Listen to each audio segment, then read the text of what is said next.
Today we're making a fall vegetable and duck paella, one of the world's most famous one-pot dishes.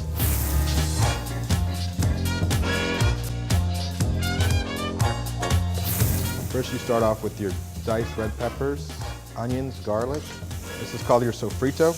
This is the basis of all European dishes, and we're going to get that cooking. While that's sweating, we're going to go ahead and sear our duck meat and go ahead and get a good dark color on this. And this is just one whole duck that's been deboned, and then we use the bones to make the duck stock, which we have here. So this is all just one full duck. Make sure you got a good high heat until we get a nice color on it. This meat has been marinated in paprika, cumin, and garlic. We use duck and chorizo in this recipe. This is actually a version of our traditional paella. We're focusing this one with the fall flavors of seasonal ingredients.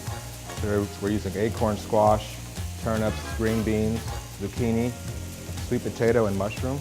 And this dish can be made very easily at home using any other kind of vegetables that you like. The important about paella is to cook down the sofrito, which is your onions and peppers, to cook them down really well to get the flavor and to get a nice color on your meat. And then you'll deglaze that with your stock. Now we're just going to add our seasoning mix. Again, this is paprika, cumin, coriander. That's going to help give the color on the meat. Go ahead and spread that on evenly. And I like to season in stages. I'll season a little bit now, and we'll come back and try it later and make sure that it's got enough seasoning in it.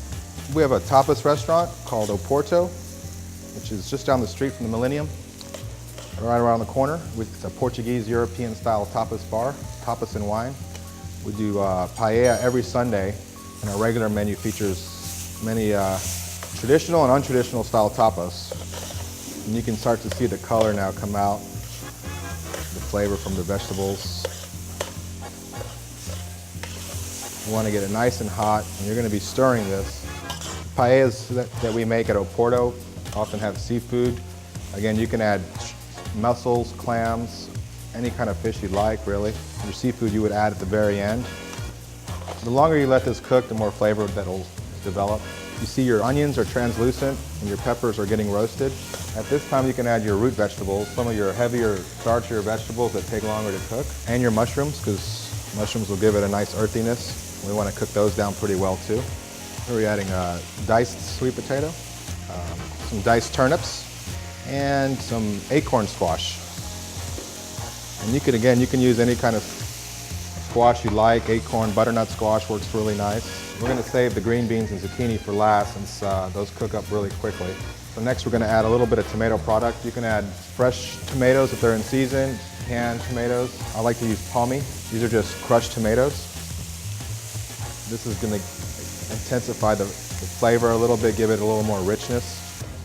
Again, I'm going to season this with another teaspoon of salt. So I added more product to the pan. We want to make sure that everything gets seasoned.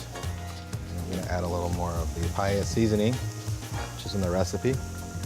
Now we'll add the rice, which we're using a short grain rice here. It's Valencia rice, similar to risotto, not quite as starchy. This is the Valencia rice from Spain. Traditional paella rice, short grain rice, similar to risotto rice or barrio. And now we're just going to add the rice in. Nice even. Now we're getting to one of the critical stages of paella making. Once you add the rice, you want to incorporate all the seasoning and vegetables and get it into a nice even layer. You don't want to stir this after we add the stock to the pan. You're going to leave it alone and just let it cook and let it kind of form its crust at the bottom so you don't disturb that. We'll add some of the saffron. We're using regular saffron, Spanish saffron. We're just going to add a little bit of stock to that, and that saffron is going to turn it a really gorgeous color. This is chicken and duck stock. So I used the bones from the duck and some chicken stock. I cooked them down. You could use store-bought in a carton, any kind of vegetable stock or chicken. You just want to cover the rice. So back up to a boil.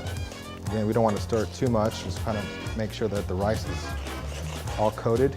So here you have all your vegetables, your duck, your rice, and your rich stock. And we're going to add some of the green beans, some zucchini.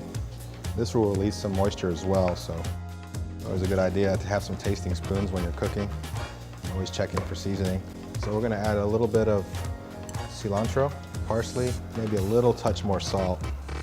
Now that this is up to a boil, we're just gonna turn it down to a simmer and cover it. You could pop it into your oven or put some aluminum foil. Once it's at about this stage, I always just add a little extra virgin olive oil. Spanish olive oil is best. And that's it. Let this cook for about 15 minutes. Check it, make sure it hasn't dried out, or if you need to add a little more stock, you can do that. And now there you have the fall vegetable and duck paella.